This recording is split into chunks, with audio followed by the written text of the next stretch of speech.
Bonjour, bonjour cher public, bonjour chers amis. Voilà, je suis heureuse de vous recevoir dans l'amphithéâtre de l'institution Saint-Louis. Et puis je vais souhaiter une bienvenue toute particulière à notre invitée d'honneur, Sylvie Chocron, que je vous demande d'applaudir. Elle a fait des efforts extraordinaires pour pouvoir être avec nous aujourd'hui. Je vais aussi remercier tous nos soutiens, parce que des clubs comme les nôtres, sans soutien, on ne peut pas mettre d'action en place. Alors, avant tout, notre partenaire officiel de toute l'année, TILAC, et qui aura son intervenant, le docteur Mathieu. Et puis, chez TILAC, je veux des remerciements très particuliers pour Emmanuel, qui nous accompagne depuis le début de ce projet, parce que j'ai quand même mis, ah voilà, elle est là, Emmanuel, j'ai mis ce projet en place en janvier l'année dernière. Donc on a fait beaucoup de travail et beaucoup d'accompagnement. Bon, il fallait les convaincre, mais ça s'est fait très vite. Donc je tiens énormément à les remercier. Je remercie aussi tous nos sponsors qui sont des sponsors qui nous suivent tous les ans et que je remercie. Je ne vais pas les remercier tous. Et je remercie aussi particulièrement l'OGEC de l'institution Saint-Louis qui nous reçoit et sa présidente qui nous a permis de tout mettre en place. Et enfin, je remercie tous les membres de mon club. Merci. Donc, le Lions Club, comme donc, je vois qu'il y a ici beaucoup d'amis rotariens, vous connaissez les clubs services. Bon, pour ceux qui ne connaissent pas, je vais faire un raccourci. C'est tout simplement des groupes d'hommes et de femmes qui ont envie de servir et ils sont tous animés d'un même sentiment, la générosité. Voilà. Donc, merci à mon club. Et puis, nous aurons une petite pensée pour un de nos chers amis qui devait même être le responsable de la commission Vue, Christophe, et qui a fait une malencontreuse chute et qui est immobilisé pendant un moment. Voilà, j'espère qu'on va passer un moment passionnant. Rétine et cerveau, c'est presque un télescopage. Et puis tout va bien se passer et on peut encore applaudir Philippe Chauveau qui gentiment a bien voulu relever ce défi puisqu'il est avant tout journaliste littéraire et certains peuvent connaître sa chaîne Web TV Culture. Et puis encore Bining qui nous a aussi accompagnés pour toute la mise en place et organisée. Donc maintenant, je laisse la place, voir avec le cerveau ou voir avec les yeux. Merci Madame la Présidente. Bonjour à tous, merci de votre présence. Maintenant que vous nous avez bien vus, il n'y a pas de raison que vous soyez assis et que nous restions debout. Donc je propose à nos deux invités de nous rejoindre, sachant que l'un et l'autre seront amenés à un moment à se lever pour aller au pupitre parce qu'il va y avoir ce que l'on appelle des slides ou des diapositives, si vous voulez, finalement c'est la même chose, mais qui viendront un petit peu étayer leurs différents propos. Comme l'a dit la Présidente, voir avec les yeux, voir avec le cerveau, et peut-être aussi, pourquoi pas, voir avec le cœur. On en reparlera, mais puisque un célèbre écrivain l'avait dit avant nous, peut-être que ça compte aussi. Et Sylvie Chocron, vous nous donnerez peut-être votre avis. Merci en tout cas, Bénigne Mathieu, et merci Sylvie Chocron de votre présence. On va donc passer une petite heure ensemble. Vous avez vu que moi aussi, j'ai chaussé mes lunettes parce que la vue, ça me concerne, et j'aurai peut-être 1100 questions à vous poser, parce que l'on va parler de la vue, mais on va aussi surtout parler dépistage et comment faire justement pour améliorer notre vue, parce que la recherche avance à grands pas et les nouvelles technologies peuvent nous aider aussi à voir la vie différemment. Deux invités donc avec nous cet après-midi. Sylvie Chocron, vous êtes neuropsychologue et directrice de recherche au CNRS. Je reviendrai vers vous dans un instant. Et puis donc Bénigne Mathieu, on a déjà donné quelques éléments puisque je le comprends, vous accompagnez le Lions de Saumur depuis plusieurs mois maintenant avec vos collègues et par l'intermédiaire de votre entreprise Tilk Healthcare. Je précise néanmoins que vous êtes médecin, vous avez fait vos études à Dijon, me semble-t-il. Aujourd'hui, vous êtes basé à Paris et vous êtes également titulaire d'un master en marketing pharmaceutique. Et puis surtout, vous êtes passionné, paraît-il, depuis très longtemps par les technologies numériques quand elles peuvent être appliquées à la santé. Ça, c'était pour vous présenter brièvement et vous allez nous expliquer un petit peu plus en détail quel a été votre parcours et pourquoi vous êtes avec nous cet après-midi. Alors Sylvie Chocron, oh là là, quand je regarde votre parcours, vous avez un agenda bien rempli, me semble-t-il.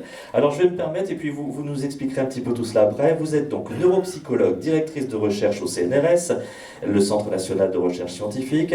Vous êtes fondatrice et directrice de l'Institut de neuropsychologie, neurovision et neurocognition à la Fondation ophtalmologique Rothschild à Paris.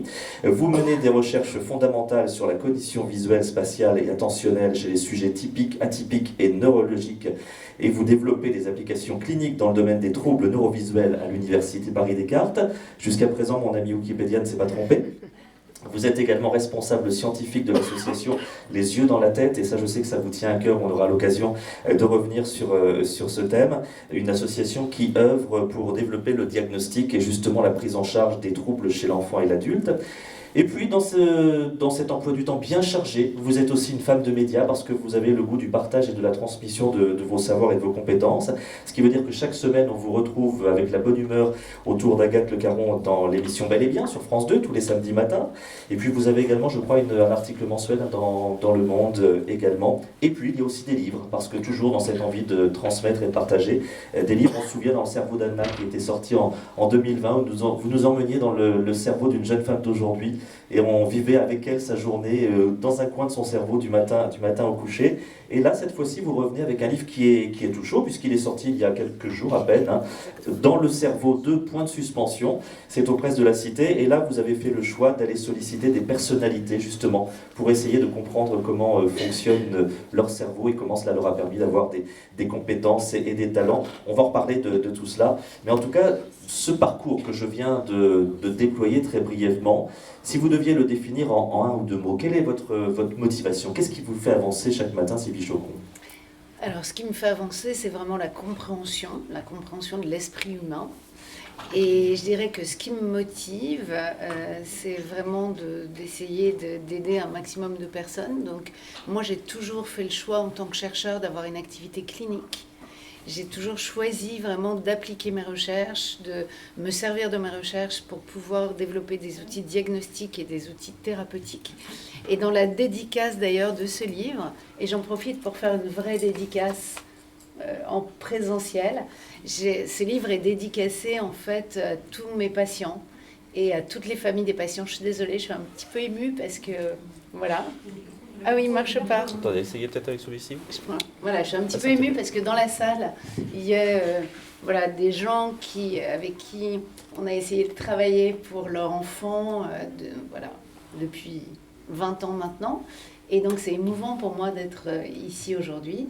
Et donc, ce livre, il est dédicacé effectivement à mes patients et aux familles de mes patients qui m'ont tout appris quasiment sur le fonctionnement cérébral, beaucoup plus que les articles scientifiques de mes collègues.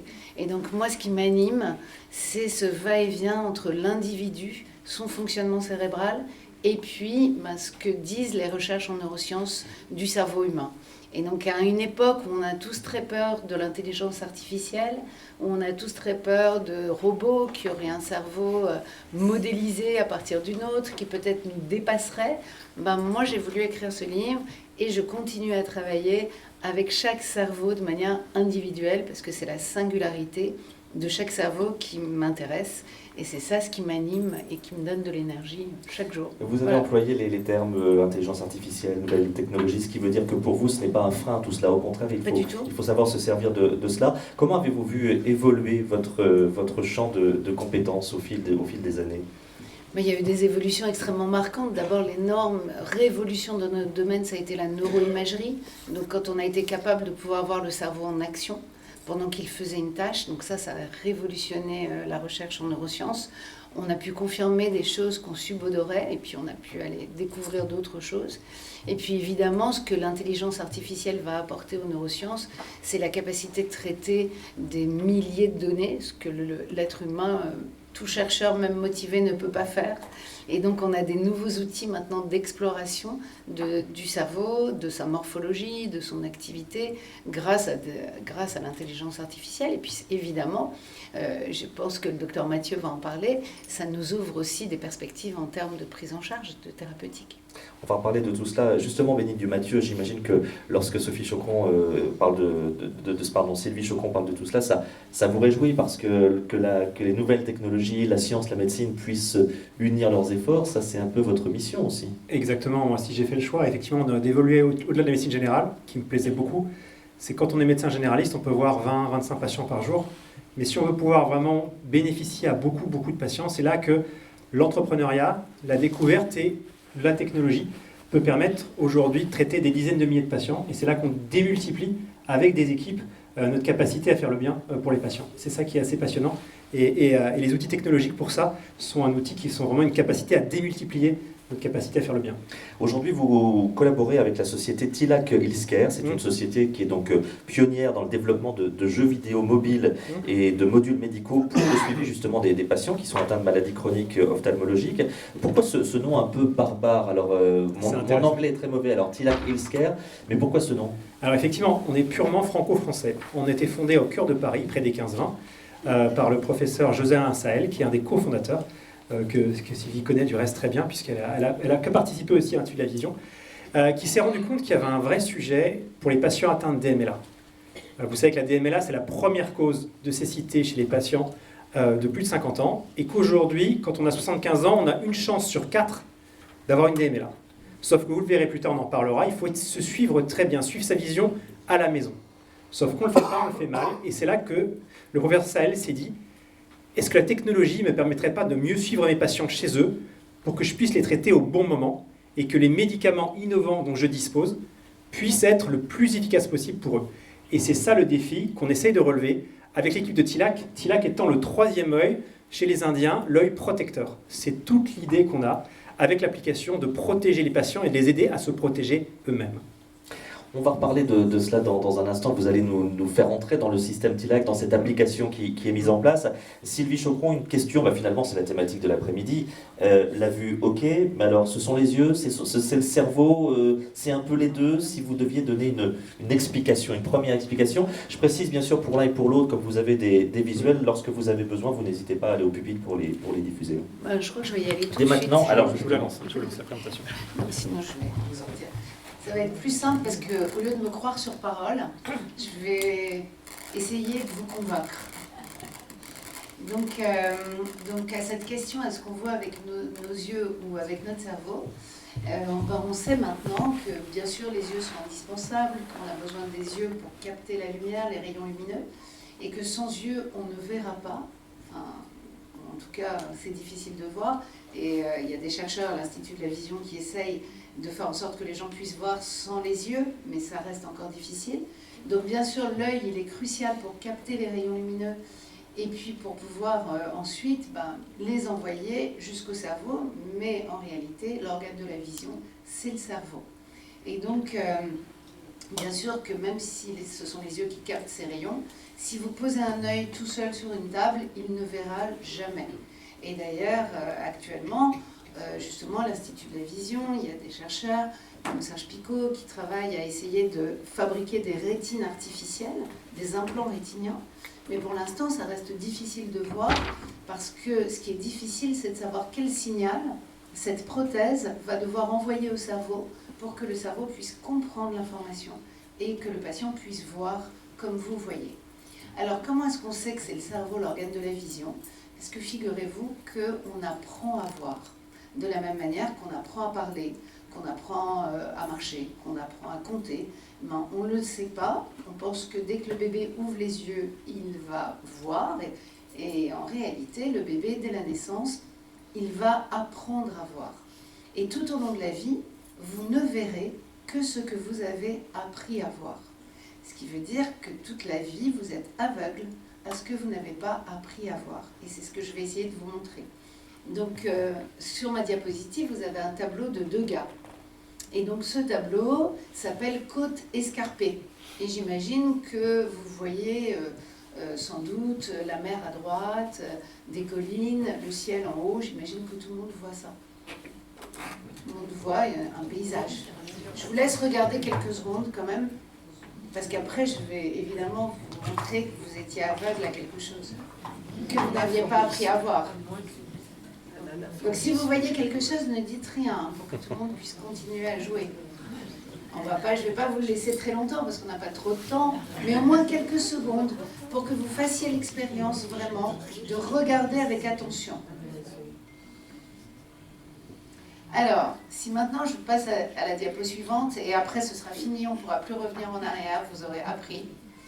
Donc en fait, Degas a peint cet autre tableau d'une jeune femme à la toilette que j'ai volontairement tourné. Pourquoi? Parce que évidemment, si vous regardez, cette jeune femme, elle est là. Donc vous avez ses jambes ici, son torse, sa poitrine, son visage et ses cheveux. Est-ce que tout le monde la voit? Tout le monde, tout le monde? Et donc maintenant que je vais vous remontrer ce tableau, c'est fini, vous allez la voir, c'est évident comme vous dites. Vous avez appris à la voir. Et ça, ce travail-là, c'est votre cerveau qui l'a fait. On n'a pas changé vos yeux, on n'a pas changé votre acuité visuelle, j'ai pas changé l'image, j'ai juste fait un copier-coller. C'est simplement que votre cerveau a appris à voir cette femme. Et maintenant, à chaque fois que vous verrez ce tableau de Degas, vous verrez cette femme. Alors, qu'est-ce que j'essaie de vous montrer en disant ça? Tout simplement que effectivement, l'organe de la vision, au sens où vraiment on entend la vision, c'est le cerveau. Si le cerveau n'a pas appris à voir, vous avez beau avoir des yeux qui fonctionnent, vous ne verrez pas. Et des choses comme ça, il y en a toute la journée autour de vous. C'est-à-dire que toute la journée, vous croyez voir tout ce qu'il y a autour de vous, mais c'est une croyance. Vous ne voyez que ce que votre cerveau vous donne à voir. D'accord? Et donc, pour que vous puissiez, que tout ça soit bien clair, donc en fait, quand votre œil capte les rayons lumineux, en réalité, à la sortie de l'œil, il n'y a plus de scène, il n'y a plus d'image. L'image s'est projetée sur l'œil, mais à la sortie de l'œil, il n'y a pas d'image qui va vers votre cerveau. L'image, elle est transformée en un influx électrique. Et ce courant électrique va arriver au cerveau, complètement, avec l'image complètement éparpillée à l'intérieur, avec d'un côté les couleurs, d'un côté le mouvement, d'un côté le contraste, la taille, d'un côté les détails, d'un autre côté la forme globale. Et charge à votre cerveau, quand il reçoit ce courant électrique, de construire une image que vous allez avoir devant les yeux, mais qui est une image construite par votre cerveau. Donc l'organe de la vision, c'est le cerveau. Alors si j'entends bien Sylvie, ça sous-entend qu'il faut que les yeux fonctionnent bien, oui, et le cerveau aussi. Ça veut dire qu'on peut avoir des yeux impeccables, mais en revanche avoir quand même des troubles visuels? Exactement, alors du coup je reviens pour vous expliquer qu'effectivement, en permanence, vous avez un lien entre votre œil et vos aires cérébrales visuelles, et que pour bien voir, il faut un œil qui marche, donc d'abord des stimulations visuelles évidemment, un œil qui est intègre, des voies visuelles qui fonctionnent et des aires cérébrales qui fonctionnent. Et en permanence, vous avez l'œil qui envoie des informations au cerveau et le cerveau qui renvoie des informations à l'œil. Et évidemment, ce qui se passe, c'est qu'on peut avoir un œil qui a des soucis, mais on peut aussi avoir des yeux parfaitement sains et des lésions au niveau soit des voies visuelles, soit du cerveau, des aires visuelles cérébrales. Et dans ce cas-là, évidemment, on va avoir du mal à voir. Et ça, ce sont des troubles qui sont fréquents, qu'on retrouve plus chez l'adulte ou que dont l'enfant peut aussi être victime? Alors, du coup, je continue. Donc ces troubles, on les appelle des troubles neurovisuels. On pense qu'au minimum, ils intéressent 5% de la population générale, ce qui veut dire que ce n'est pas une maladie orpheline. Donc, d'ailleurs, dans les pays industrialisés, la grande malvoyance d'origine cérébrale est plus fréquente que la grande malvoyance d'origine oculaire. Et donc, vous vous rendez sans doute compte, de nos jours, il y a de moins en moins de gens avec des cannes blanches, parce qu'on sait de mieux en mieux prévenir la cécité ophtalmologique, en particulier chez les enfants. Mais par contre, chez l'enfant, ces troubles neurovisuels, qui sont dus à des lésions cérébrales, des régions dans le cerveau qui gèrent la vision, sont en constante augmentation pour une simple et bonne raison que les enfants naissent dans des conditions parfois difficiles, la prématurité, la détresse respiratoire, des problèmes neurologiques. Et les enfants qui naissent dans ces conditions difficiles survivent de mieux en mieux à ces conditions difficiles parce que la réanimation neurologique néonatale, elle a beaucoup progressé. Donc les enfants survivent, mais avec des troubles neurovisuels parce que ces aires cérébrales visuelles sont celles qui souffrent le plus à la naissance quand il y a un problème. Et donc en réalité aujourd'hui, on pense qu'il y a entre 1 et 3 enfants par classe qui présentent des troubles neurovisuels au sens large. Vous voyez ? Donc du coup, c'est important qu'on en soit conscient. C'est important parce qu'en plus, ces troubles-là qui peuvent toucher donc tout, la fixation visuelle, la poursuite visuelle, le champ visuel, l'exploration visuelle, l'attention visuelle, l'analyse et la reconnaissance visuelle, la mémoire visuelle, et même vos représentations mentales, visuelles, l'imagerie mentale, tous ces troubles-là qui existent donc chez de nombreux enfants, mais aussi chez 30% des adultes après un AVC, on sait maintenant les diagnostiquer et les prendre en charge. Voilà pourquoi je suis là aujourd'hui. Merci pour cette introduction qui nous permet de mieux comprendre effectivement ce fonctionnement. Vous allez compléter tout cela dans un instant, mais Bénigne Mathieu, c'est un petit peu cela qui vous a motivé, parce que finalement, tout ça vous parle, et on imagine que le dépistage aussi a son importance, que ce soit pour les plus jeunes, mais aussi pour les adultes. Ça a été ça le point de départ de vos recherches et de votre proposition? Oui, enfin surtout le sujet, c'est la capacité des patients à continuer à se surveiller quand ils ne sont pas conscients du trouble. Et c'est un vrai sujet qu'on a aussi parce qu'il y a une méconnaissance du trouble. Et on a beau savoir qu'on a une DMLA et recevoir des injections, quand on est chez soi, on n'a pas envie de se surveiller. Et c'est un vrai enjeu aujourd'hui. Il y a un célèbre chirurgien qui disait « La santé, c'est la vie dans le silence des organes ». C'est-à-dire que tant que nos organes ne nous embêtent pas et qu'on ne se rend pas compte, on n'a pas envie de s'en occuper et on a envie de laisser la maladie chez le médecin. Et c'est tout le challenge aujourd'hui, parce qu'en plus, les médecins, dont c'est quelque chose, sont tellement persuadés que quand on dit quelque chose au patient, il le fait, qu'on a tendance à le croire. Et donc, quand on leur dit de se surveiller chez eux, on pense qu'ils le font. Or, en fait, ils ne le font pas. Et si on leur pose la question, comme ils aiment plaire à leur médecin, on n'aime pas dire qu'on ne fait pas à son médecin ce qu'on doit faire, on ne lui dit pas. Et donc, le médecin est dans cette illusion constante que le patient fait bien ce qu'on lui demande. Et donc, c'est vraiment extrêmement important dans ce qu'on appelle les maculopathies, donc c'est ces maladies qui touchent la partie de l'œil qui est la pellicule photographique, chez qui on fait ces injections qui permettent d'enlever le liquide derrière et qui permettent de revoir. Sauf que ces injections, on ne les fait pas tous les jours, on les fait tous les mois, on va les écarter. Mais si, quand la maladie revient, le patient ne vient pas vite chez son médecin, l'efficacité du traitement n'est pas complète. Et c'est pour ça qu'il y avait ce vrai besoin auquel on a essayé de répondre. Mais on en parlera peut-être après, on va peut-être terminer. On va terminer avec celui, mais ça me semblait important parce qu'effectivement... Il y a vraiment un lien complet parce que voilà, les patients ne se rendent pas compte qu'ils ne prennent pas soin d'eux et il faut les aider justement. Et c'est là que le jeu a un rôle pour rendre les choses plus simples et aider les gens à prendre soin d'eux-mêmes. Vous le verrez. Alors Sylvie Chocron, lorsque l'on a conscience de ça, lorsque l'on travaille avec son ophtalmo, que faut-il faire au quotidien? Comment peut-on faire en sorte que les choses ne s'aggravent pas et peut-être voire s'améliorent? Alors, je retourne parce que comme c'est quand même très visuel, c'est quand même mieux que vous puissiez voir. Exactement. Donc en fait, alors déjà pour que vous compreniez bien ce que voient les patients quand ils ont ce type de trouble, donc quand vous regardez cette scène et que vous regardez au milieu, clairement vous voyez toute la scène. Mais on va avoir des enfants et des adultes qui, lorsqu'ils regardent la scène, voient ça. D'accord ? Alors le problème, c'est qu'on pourrait se dire, mais un enfant qui voit ça, il va expliquer qu'il voit ça. Sauf qu'un enfant qui grandit avec cette vision-là ne sait pas que tout le monde grandit en voyant ça. D'accord ? Il pense que tout le monde voit ça. D'accord ? Donc moi j'ai vécu des scènes en consultation où une maman, où j'explique après un bilan à une maman, vous voyez, quand votre enfant vous regarde dans les yeux, voilà ce qu'il voit.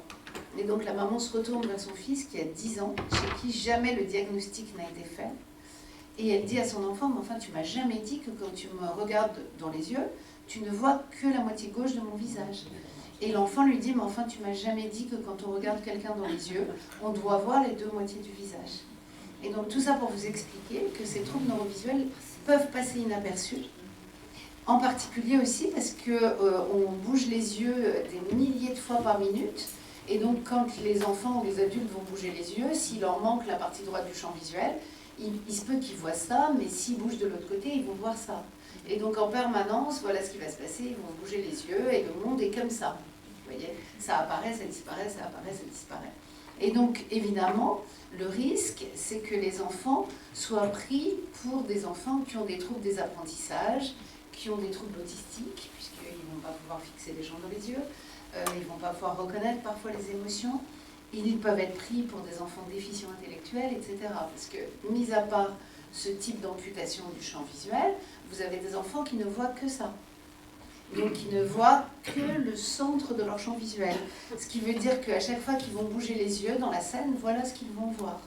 Donc vous imaginez se reconstruire la scène globale à partir de ça, c'est juste impossible. Et donc à l'inverse, on va avoir des enfants qui, lorsqu'ils regardent quelque part, ne voient pas là où ils regardent. Ils ont un trou là où ils regardent.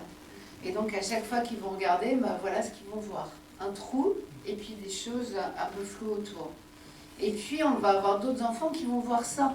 C'est-à-dire quelque chose qui est ininterprétable. Parce que leur cerveau n'arrive pas à construire l'image. Donc il reçoit le signal des yeux, mais il leur donne ça à voir. Et donc vous imaginez bien qu'un enfant qui a ça devant les yeux ne peut pas voir tel que vous voyez. Ou bien, dernière possibilité, il va voir ça, ce type de choses. Donc c'est-à-dire qu'il va voir une scène dans laquelle il manque des éléments. Et donc nous, tout notre travail, c'est d'essayer d'une part, diagnostiquer ces troubles. Donc on a mis au point des tas d'outils. Donc le premier est sorti déjà en 2009 et c'était à la demande de la Direction Générale de la Santé qu'on avait mis au point un outil pour les médecins scolaires pour que lors de la visite en école maternelle, ils puissent dépister ces troubles neurovisuels. Mais évidemment, depuis toutes ces années, on a continué à mettre au point des outils pour pouvoir dépister ces troubles chez les bébés à partir de 3 mois. Et donc ces outils sont distribués par une association pour ne pas être commercialisés, pour qu'il y ait le plus grand nombre de cliniciens en France qui puissent vraiment faire du dépistage. Et donc évidemment, après ça, ce qu'on essaye de faire, c'est de restaurer la vision. Parce que l'énorme différence entre l'œil et le cerveau, c'est que quand on a un problème à l'œil, l'œil, il n'a pas d'énorme capacité de se restaurer. On peut vous mettre des lunettes, on peut des fois faire des opérations, mais l'œil tout seul, il n'a pas ce que le cerveau a, qu'on appelle la plasticité. Donc vous avez dû entendre que maintenant qu'on a une plasticité du cerveau, qui fait que le cerveau peut apprendre à passer par un autre chemin si un chemin est atteint. Et donc du coup, ce qu'on essaye de faire, c'est qu'on a mis au point des techniques qui permettent de restaurer la vision lorsqu'elle est atteinte dans le cerveau, que ce soit pour des bébés, pour des enfants, pour des adultes. Donc on est capable de réparer, grâce à ces outils, grâce à ces techniques de rééducation, on est capable de réparer la vision lorsqu'elle est due à une lésion cérébrale. D'où l'importance d'aller chercher ces troubles, de les dépister pour pouvoir les prendre en charge. Sylvie, vous avez évoqué les plus jeunes, les enfants. Ces troubles neurovisuels chez l'adulte, comment peuvent-ils se manifester ? Alors en fait, je le disais, il y a 30% des adultes qui ont un AVC ou que soit l'AVC dans le cerveau qui vont avoir des troubles neurovisuels. Et donc dans la vie de tous les jours, certains patients peuvent ne pas s'être rendus compte qu'ils avaient fait un petit AVC s'ils n'ont qu'un problème visuel. Donc ce qui va se passer, c'est qu'ils vont avoir par exemple des accidents en répétition. Par exemple, ils vont toujours accrocher leur voiture du même côté s'ils ont une amputation du champ visuel. Ou bien ils vont avoir des troubles de l'attention, c'est-à-dire qu'ils vont avoir du mal à faire attention visuellement à ce qu'ils regardent. Ils vont être gênés au travail, très fatigués, avoir du mal à lire, ils vont avoir du mal à fournir les efforts qui sont nécessaires dans leur journée de travail. Ils vont se perdre des fois dans l'espace. Donc en fait, tous ces troubles dont j'ai parlé, du champ visuel, de l'attention visuelle, de l'analyse visuelle, de la mémoire visuelle, donc vont s'appliquer à ces adultes qui vont avoir des yeux qui fonctionnent, mais ne pas pouvoir utiliser leur vision comme ils devraient.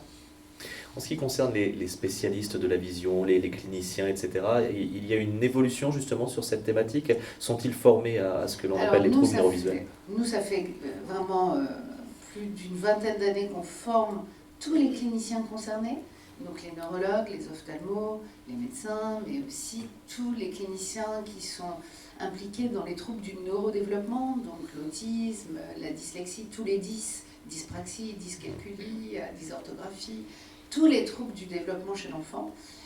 Et donc, malgré ça, il nous reste encore beaucoup de travail. Donc, on forme psychomotriciens, ergothérapeutes, orthoptistes, tous les professionnels. Et c'est une des grandes missions de l'association Les Yeux dans la Tête, dans laquelle je suis très impliquée et pour laquelle je suis là aujourd'hui aussi. On peut réapprendre à voir après une lésion cérébrale? Donc, de la même manière que vous avez appris à voir tout à l'heure, le but de la rééducation, c'est de réapprendre à voir. Et donc, on a des enfants, des bébés, des enfants, des fois des adultes qui viennent nous voir et qui ont eu une lésion autour de la naissance, qui ont grandi avec un comportement d'autiste ou qui ont été pris pour des déficients intellectuels et qui vont arriver chez nous à 20 ans, 25 ans, 25, 30 ans et chez qui on va restaurer la vision.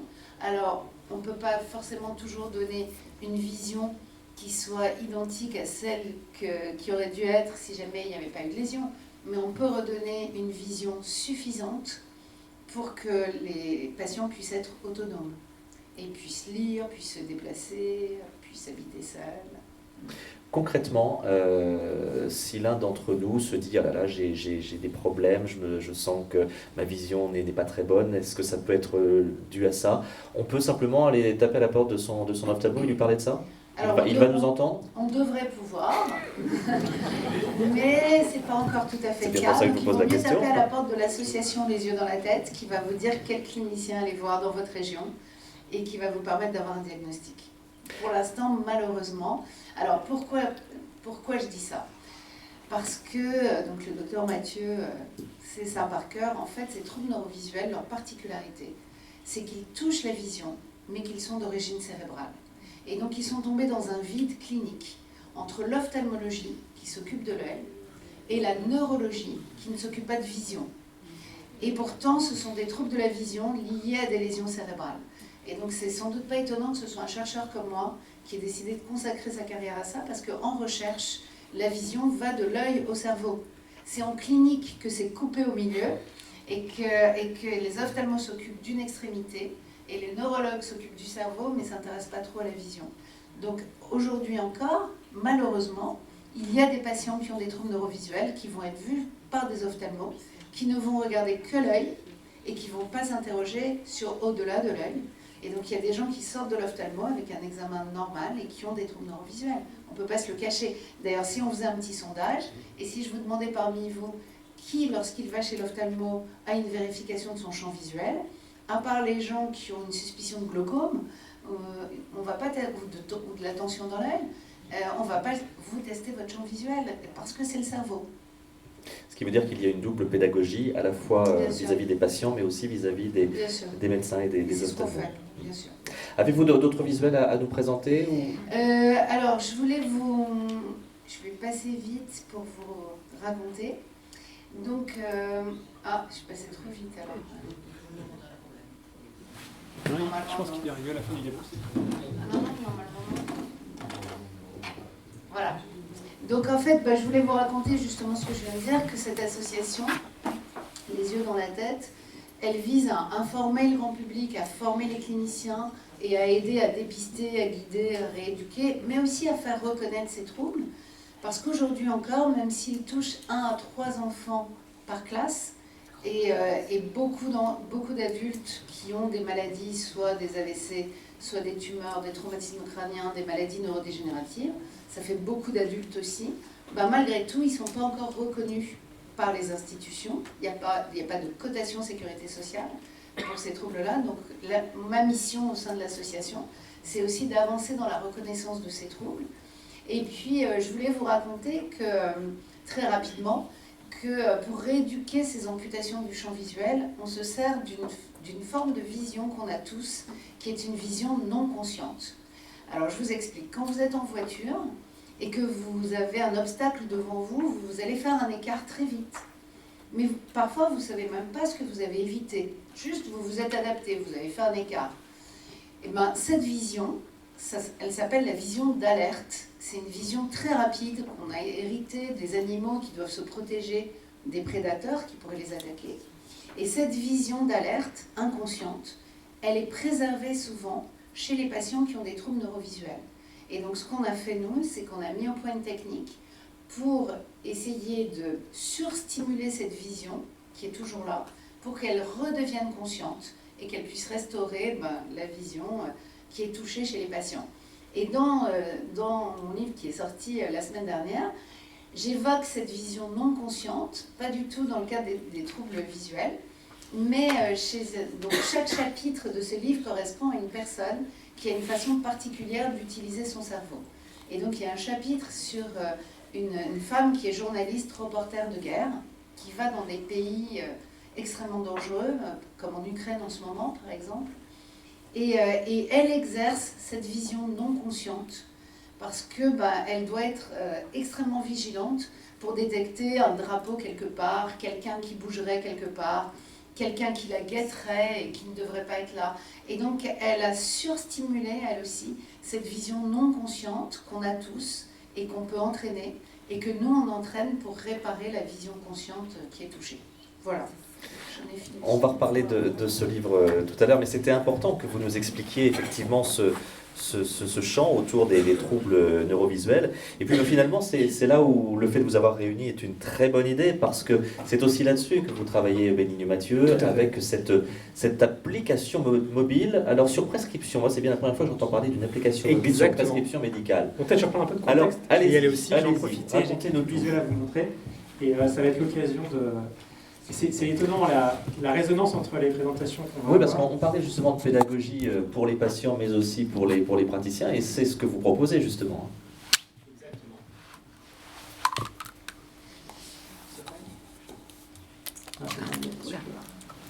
Non, c'est moi, c'est moi. Donc aujourd'hui, effectivement, on a envie de parler de Paul qui a une DMLA. Et la DMLA, c'est partie de ces nombreuses pathologies qui sont, dont on ne se rend pas compte. Et surtout, cette maladie, donc on appelle dégénérescence maculaire liée à l'âge, c'est une maladie fréquente, donc de la rétine, et qui fait qu'il peut perdre la vue. Et elle est extrêmement fréquente, je vous l'ai dit, une personne sur 4 à 75 ans a une DMLA. 40% à 80%. Donc aujourd'hui, avec une population qui vieillit, la DMLA devient extrêmement fréquente. Qu'est-ce qu'elle touche, la DMLA ? Vous voyez une coupe de l'œil simplifiée, et elle touche la partie arrière de l'œil qui reçoit les rayons lumineux. Donc on est toujours avant le cerveau, évidemment. Mais cette partie, en fait, elle va être un peu manquée d'oxygène, elle va se détruire au fur et à mesure. Et ce qui est embêtant, c'est que c'est la petite partie noire que vous voyez là-bas, à côté du nerf optique, ici, qu'on appelle la macula, qui va être touchée. Sauf que la macula, c'est ce qui vous permet de voir précisément en couleur. Et donc quand vous perdez ça, ça a des conséquences extrêmement importantes, on le verra juste après. Parce qu'effectivement, là, vous êtes en déjeuner de famille, et il va pouvoir se passer deux choses. S'il y a du liquide devant votre macula, là, vous allez voir un petit peu tout qui va se mettre à gondoler, un peu comme quand il y a de la chaleur au-dessus de la route. Vous voyez cette espèce de chose, sauf que c'est tout le temps et que ça vous gêne beaucoup. Et à la phase plus évoluée, ce qui va se passer, c'est qu'au niveau central, vous allez avoir un scotome. C'est ce petit point noir qui va vous gêner et qui est justement, quand vous parlez à quelqu'un, vous regardez en plein dans les yeux. C'est la macula qui regarde. Et donc, quand vous allez tourner la tête pour regarder les autres personnes à table, ce petit point noir il va vous accompagner. Ce qui fait que dans vos interactions sociales, c'est extrêmement gênant. Et même pour le quotidien, ça devient extrêmement gênant, effectivement, pour les patients. Et la bonne nouvelle, c'est que depuis 2007, il y a des traitements, des injections qui se font dans l'œil et qui permettent de faire partir le liquide qui est présent et vous redonner une vue normale. Sauf que se faire injecter l'œil, c'est pas très agréable et c'est extrêmement coûteux. Donc vos médecins et vous-même, vous allez essayer d'écarter les injections. De faire en sorte de les écarter le plus possible, mais pas trop non plus. Et c'est tout le challenge aujourd'hui, parce que pour faire en sorte que vos injections fonctionnent, il faut qu'elles se fassent aussi peu de temps que possible après une perte d'acuité visuelle. Mais comme l'expliquait Sylvie, la perte d'acuité visuelle, elle peut rester très longtemps asymptomatique. C'est-à-dire que tant que vous n'avez pas vraiment perdu la vision, vous vous rendez compte de rien. Et vous allez voir votre médecin trop tard, et vous allez voir le traitement, et vous n'allez pas récupérer toute votre vision. Quand on sait que c'est une pathologie que vous allez avoir jusqu'au bout, rester le plus longtemps possible avec une bonne vision, autonome chez vous, c'est extrêmement important. Et c'est là qu'aujourd'hui, malheureusement, la technologie n'est pas vraiment présente, puisque chez votre ophtalmo, la plupart du temps, on vous donne cette feuille de papier qu'on appelle la grille d'Amsler, qui est un ophtalmologue suisse, qui est donc ces petites grilles que vous allez devoir regarder un œil puis l'autre chaque semaine, et regarder si par rapport à la semaine dernière, c'est plus ou moins anormal. Sauf qu'en vraie vie, les gens, ils ne le font pas. Quand ils le font mal, ils ne ferment pas le bon œil, ils ne le font pas à la bonne distance. Et même quand ils se rendent compte de quelque chose, ou quand ils regardent leur carte de salle de bain et qu'ils voient qu'ils bougent, ils n'osent pas appeler l'ophtalmo. Ils ne se sentent pas légitimes. Et moi, j'ai fait beaucoup d'après-midi avec des collègues ophtalmo, et on voit les patients qui disent « Docteur, c'est vrai que ça fait 3 semaines que je vois beaucoup moins bien. » Et je me suis dit que j'allais vous voir, et je n'ai pas pris le temps de vous appeler, effectivement. Et c'est vraiment de ce constat, de ce besoin, qu'est née l'idée d'AudiSight. AudiSight, c'est une application assez géniale, puisqu'elle part du constat qu'aujourd'hui, vous êtes de plus en plus nombreux, même à 75 à 80 ans, à avoir un téléphone mobile dans votre poche. Or, ce téléphone mobile, quand on installe l'application, il devient un dispositif médical que vous avez déjà. C'est ça la première idée assez géniale, et donc, il est capable de mesurer votre vue directement sur votre téléphone portable. Il est prescrit par votre ophtalmo, si bien que les résultats de vos tests, ce n'est pas vous qui les gardez, qui les transmettent, ils se transmettent automatiquement à l'ophtalmo. Et si jamais la vue baisse, vous avez votre numéro de votre ophtalmo qui s'appuie sur votre téléphone, vous avez juste à cliquer dessus pour l'appeler, et lui-même est prévenu. Et en plus, comme la Sécu fait bien les choses en France, on est les premiers pays où il est rémunéré pour cette surveillance qu'il fait, si bien qu'il vous donnera un rendez-vous dans les 7 jours, très rapidement. Sauf que vous vous dites, ils ont résolu le problème. Ce n'est pas le cas. On n'a fait que la moitié du chemin. Parce que je vous l'ai dit tout à l'heure, la santé, c'est la vie dans le silence des organes. Donc quand on est chez soi, on a beau avoir un outil dans sa poche, on n'a toujours pas envie de se tester. Et c'est là que l'idée du cofondateur, qui s'appelle Édouard Gasser, qui avait fait 15 ans de jeux vidéo avant, elle est arrivée. Ça peut vous paraître complètement fou. Pourquoi des jeux vidéo pour soigner les yeux? Ils ne soignent pas les yeux, les jeux vidéo. Ils vont servir à vous aider à vous soigner. Parce qu'en fait, c'est la récompense. Quand vous vous êtes testé, vous avez le droit de jouer à des petits jeux type Candy Crush, qui ne sont pas un petit jeu du reste, c'est un vrai jeu vidéo qui est vraiment adapté à vous. Si vous êtes très bon, il sera très dur. Si vous n'êtes pas bon, il sera très facile pour vous garder à ce jeu. Et c'est extrêmement important, on le voit aujourd'hui, quand un patient joue au jeu après s'être testé, il se teste 2 fois plus souvent et il reste 3 fois plus longtemps. Et c'est ça le changement vraiment radical. Parce qu'aujourd'hui, vous allez avoir le meilleur technique, si elle n'est pas utilisée, la plus belle voiture, si elle reste au garage, elle ne marche pas. Là, pour que l'algorithme qui vous surveille fonctionne, il faut que vous vous testiez. Et donc, grâce au jeu, on vous récompense pour que vous preniez soin de vous. C'est ça un peu la philosophie, et qui a permis à AudiSight d'être une première télésurveillance qui est autant utilisée par les patients. Presque un patient sur 2 continue d'utiliser au bout d'1 an. Ce qui, en termes d'utilisation d'application, est assez hors du commun. Ménil, je peux me permettre de faire l'avocat du diable, vous Oui, poursuiviez. Pourquoi le nom AudiSight, moi qui suis un farouche défenseur de la langue française, là, ça me heurte un peu, alors vous allez nous expliquer, ça c'est pour l'anecdote. Et puis après, on a souvent tendance à nous dire, oui mais attention, la consommation d'écran, ça abîme la vue, ça abîme les yeux, et là vous venez nous proposer une application sur téléphone mobile. C'est deux excellents points. Alors le premier point, pourquoi AudiSight? Parce qu'on est un petit français, et qu'il faudra, pour arriver à être présent, il faudra qu'on conquiert le monde. Donc évidemment, le mot anglais nous permettra d'aller déjà aux États-Unis, en Allemagne, en Espagne et partout ailleurs. Donc c'est pour ça qu'on a choisi ce mot-là dès maintenant, même si on a effectivement des au cœur de la France. Ensuite, sur la consommation d'écran, c'est un très bon point. Alors, je ne sais pas si Sylvie sera d'accord, mais moi j'ai une femme ophtalmo, donc je connais un peu, mais en fait, l'écran n'est pas beaucoup plus mauvais que le papier. Lire un livre dans le noir, c'est pas beaucoup plus mauvais qu'un écran, sauf qu'en fait, il est très rare que vous puissiez rester 4 heures sur un livre sans vous arrêter, alors que l'écran, ça pose aucun problème. Et je pense que l'écran est plutôt aussi, en tout cas, au moins aussi nocif, parce qu'en fait, vous êtes capable de rester des heures et des heures en vision de près sur un écran, sans lever les yeux. Alors, on sait que c'est extrêmement important, toutes les 20 minutes, de rester au moins 20 secondes c'est 30 minutes, 30 secondes à 10 mètres au minimum, pour pouvoir éviter que vous ayez les éléments qui arrivent. Et donc, pour ça, AudiSight est bien fait, puisque vous ne pouvez pas jouer autant que vous voulez au jeu, vous pouvez faire 5 puzzles. 5 puzzles qui prennent 40 à 50 secondes, c'est 5 à 6 minutes. Donc voilà, au maximum, quand vous faites que le test, c'est 40 secondes. Et quand vous faites le test et les puzzles, c'est 5 minutes aujourd'hui. C'est presque un tout petit peu plus que vos dents. Mais voilà. Et donc, vous essayez de le faire au moins 2 fois par semaine, parce que C'est comme ça qu'on a la meilleure information pour votre algorithme, qui est celui qui vous protège en fait, et qui vous permet d'aller chez l'ophtalmo au bon moment. Et donc pourquoi, voilà, Audicyte, et pourquoi c'est si important d'avoir des gens qui ont fait 15 ans de jeux vidéo, qui sont la moitié de l'équipe avec Emmanuel et moi, il y a 30 autres personnes qui travaillent dans l'entreprise qui ont fait que des jeux vidéo. Pourquoi c'est si important? Parce qu'un jeu, on a l'impression que c'est facile, mais en fait, pour que ça marche et pour que les gens jouent, il est extrêmement important qu'il ait été bien conçu, qu'il soit bien adapté par rapport aux personnes qui vont y jouer. On sait qu'aujourd'hui, elles ont 70 ans en moyenne, donc ils sont inspirés des romans de Jules Verne, qui ont été lus par beaucoup des gens de 70 ans quand ils étaient jeunes. Et cette Madeleine de Proust, c'est un moyen de créer une émotion, parce que c'est l'émotion en fait qui va vous faire continuer à utiliser l'application, qui va vous le rappeler de l'utiliser très régulièrement. Et évidemment, je l'ai dit, le personnage qui vous accompagne va vous aider, la difficulté et le fait d'avoir ces récompenses.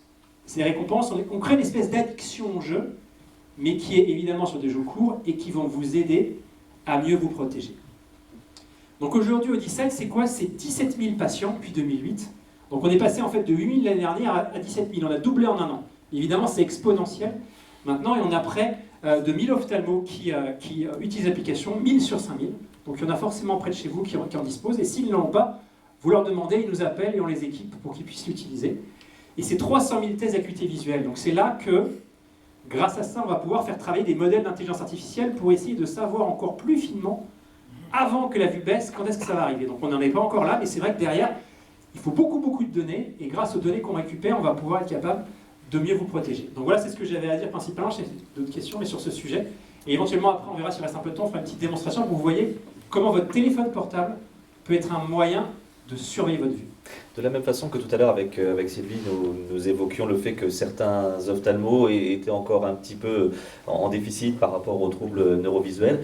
Vous avez facilement convaincu les ophtalmos de participer à votre opération, parce qu'on voit qu'assez rapidement, ils sont nombreux aujourd'hui quand même, mais c'est un travail de longue haleine, j'imagine. C'est tout à fait, vous avez tout à fait raison, et on est vraiment dans le même système. Alors je dis d'autant mieux que je suis médecin, je vous le dis, quand on est médecin, on est tellement sûr de soi, tellement sûr qu'on fait la meilleure médecine possible, que quand on va les voir, ils se disent, mais il n'y a pas besoin, ils sont déjà très bien pris en charge, les patients. J'en perds pas un seul. Or, on sait qu'aujourd'hui, plus d'un patient sur deux ne va pas au-delà d'un an de traitement avec les injections. Or, on sait que ces traitements sauvent la vue des patients, donc c'est ça qui est paradoxal. Donc évidemment, Audicyte, il est séduisant. Une application, un jeu, c'est facile, mais quand on passe ce qu'on appelle les enthousiastes, tous ces médecins qui, dès qu'il y a une nouveauté, veulent y aller, évidemment qu'on s'est heurté à des murs. Et c'est là que la démonstration, les patients chez qui ils se sont rendus compte que s'ils n'avaient pas eu l'application, ils auraient perdu la vue, c'est ces patients-là auxquels on joue. Il y a 600 patients en France qui ont bénéficié d'injections plus précoces et mieux pris en charge grâce à Audicyte aujourd'hui. Donc c'est ça aujourd'hui qui est la preuve de la valeur. Et c'est pour ça que la Sécurité sociale a pris en charge l'application. Et qu'elle rémunère aussi bien l'ophtalmo, qui va faire ce travail de surveillance supplémentaire de ces patients. Et dans un contexte où l'accès à l'ophtalmo est compliqué, retisser le lien avec l'ophtalmo, c'est vraiment un moyen d'être mieux pris en charge. Et notamment quand on habite potentiellement loin de son ophtalmo, c'est moins de trajet. Donc c'est un quotidien qui est amélioré pour le patient. Donc c'est tout ça qu'on propose, en ayant évidemment une application qui est beaucoup utilisée, parce que la télésurveillance, c'est vraiment quelque chose sur laquelle la France est en avance, mais on se rend compte que beaucoup de télésurveillance ne sont pas utilisées. Et donc la Sécu dit, je ne paye pas, ce qui est normal. On ne va pas payer une surveillance s'il n'est pas faite. Et là, aujourd'hui, avec Audicyte, on a les cartes en main grâce au jeu pour avoir une surveillance à la fois fiable et à la fois utile au patient et utilisée par le patient. Ce qui veut dire que si Paul, là, que vous nous avez présenté tout à l'heure à son pas de famille, si Paul veut aller voir son ophtalmo, il peut l'inciter, il peut lui dire « j'ai entendu parler de cette application ». Si l'ophtalmo lui rionnait, on fait quoi? On va le voir, on a des équipes sur le terrain qui vont les voir régulièrement. On a 20 personnes en France d'un laboratoire qui travaille avec nous et qui vont parler de ça à l'ophtalmo. On n'est pas aussi souvent que Sylvie à la télévision, mais c'est vrai qu'il y avait une émission sur France 3, sur France 5 de la santé qui a parlé d'Audicyte. Et le lendemain, on a vu plein d'ophtalmos qui nous ont écrit parce que leurs patients l'avaient réclamé.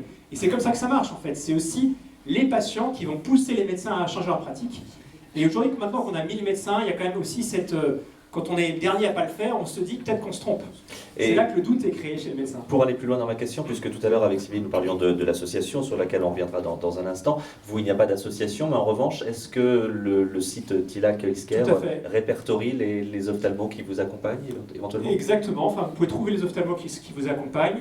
Et d'autre part, effectivement, on travaille maintenant avec l'association DMLA, qui est l'association des patients DMLA. Alors, on n'a pas encore aussi avancé qu'elle, mais sur lequel il y a un vrai partenariat qui est en train d'être créé pour faire en sorte que partout en région, les patients atteints de DMLA puissent se parler et ceux qui utilisent Odysseus discuter entre eux sur leur façon de faire parce que c'est une maladie que vous aurez 10, 15, 20 ans, ça dépend, ça peut commencer tôt. Donc c'est essentiel de pouvoir être accompagné, de pouvoir être anticipé pour garder une vue normale le plus longtemps possible, ce qui est possible maintenant avec la thérapeutique, ce qui est quand même une chose extrêmement importante pour les patients. Je vous propose peut-être, alors j'ai une pendule qui, je crois, est déjà à l'heure d'été au-dessus de vous, donc je vois le temps. Peut-être qu'on peut faire la petite démonstration tout de suite. Comme ça, après, on revient vers Sylvie pour parler notamment du livre. Ça va aller très vite normalement. Je vais essayer de parler fort. Tac. Tac. Alors, ça sera un peu déformé sur l'écran, mais c'est pas grave. On va faire avec. Ça doit arriver. Voilà, c'est un peu déformé, c'est un peu écarté. Voilà, vous voyez le logo Tilac qui arrive. Donc vous avez un login, un mot de passe. Il faut juste que vous ayez un téléphone mobile assez récent avec une caméra frontale dessus en fait. Et donc vous entrez. Alors vous voyez ici, j'ai essayé de garder. Là, il a diagnostiqué chez moi, comme je fais varier ma vision pour tester, pour montrer aux gens. Il a vu une baisse d'acuité visuelle, il me dit d'appeler mon ophtalmo. Vous voyez, c'est ce qui se passe pour les patients qui ont ça. Donc j'appuie sur téléphoner, ça appelle mon ophtalmo. En l'occurrence, c'est l'ophtalmo Tilac, donc c'est pas le cas. Et donc là, vous voyez le jeu vidéo. Pardon. Vous voyez le jeu vidéo, c'est un peu comme un Candy Crush, pour ceux qui connaissent, soit qui jouent directement, soit dans les enfants jouent, ou de les amis jouent. Voilà. Donc vous avez plein de niveaux que vous allez pouvoir débloquer au fur et à mesure. Mais pour pouvoir jouer, normalement, vous avez 0 point d'énergie. Moi, j'en ai plein parce que j'ai la version de démo. Je dois faire un test. Donc, le test d'acuité visuelle, vous allez voir, c'est ce qu'on appelle le E de Snellen. Et donc, en fait, votre téléphone est capable de savoir à quelle distance votre tête se trouve. Regardez, là, je suis trop loin. Je vais m'approcher, et là, je suis bien dans la zone verte. Donc, normalement, je le pose sur une petite boîte en carton. Et là, je le fais en démo pour vous. Je ferme mon œil, je lance le test. Vous allez voir des E qui sont très gros. Et je vais devoir, avec mon doigt, faire ce qu'on appelle un swipe. Donc, vers la droite quand le E est vers la droite, vers le haut quand le E est vers le haut, et ensuite vers la gauche quand le E est vers la gauche. Et le E va devenir de plus en plus petit, au fur et à mesure que ça avance. Et quand j'arriverai plus à voir, en fait, eh ben, le logiciel va le savoir et va être capable de me dire d'arrêter, il va me donner mon acuité visuelle. Donc là, comme je l'ai beaucoup fait monter et descendre, il a un peu de mal à me retrouver, mais voilà, au fur et à mesure, ça va grandir. Et si jamais vous voyez, je le bouge, ça s'arrête, vous voyez. Donc le test s'arrête parce qu'il sait que je ne suis pas au bon endroit. Parce qu'il est extrêmement important pour comparer votre acuité visuelle entre les différentes fois, qu'il soit capable de les vérifier dans les mêmes conditions. Donc je reprends, et voilà, j'essaie de finir. Ça va prendre environ 40 à 50 secondes pour arriver à l'acuité visuelle.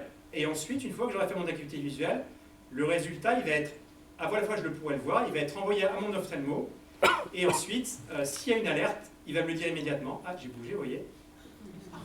Il ne me laisse pas faire, il est malin, hein. Voilà, c'est presque terminé, ça va prendre encore 20 secondes normalement.